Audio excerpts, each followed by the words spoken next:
Do you want to know how to uninstall applications on your computer? Then this is the right video. Follow along.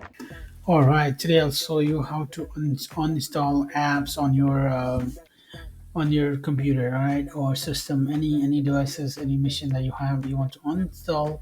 Let's say if you have a window, you go to Windows, and then here you can type in Control Panel, right? Or you could just press Windows on your keyboard, and that pops up this prompt for you, and then you press Control Panel, and then you go to all the apps right here, and then you go to Programs, and from there you go to Uninstall Program, and then you select the program that you want to uninstall. Let's say I want to uninstall the Zoom app, right? I could select on that and press an uninstall.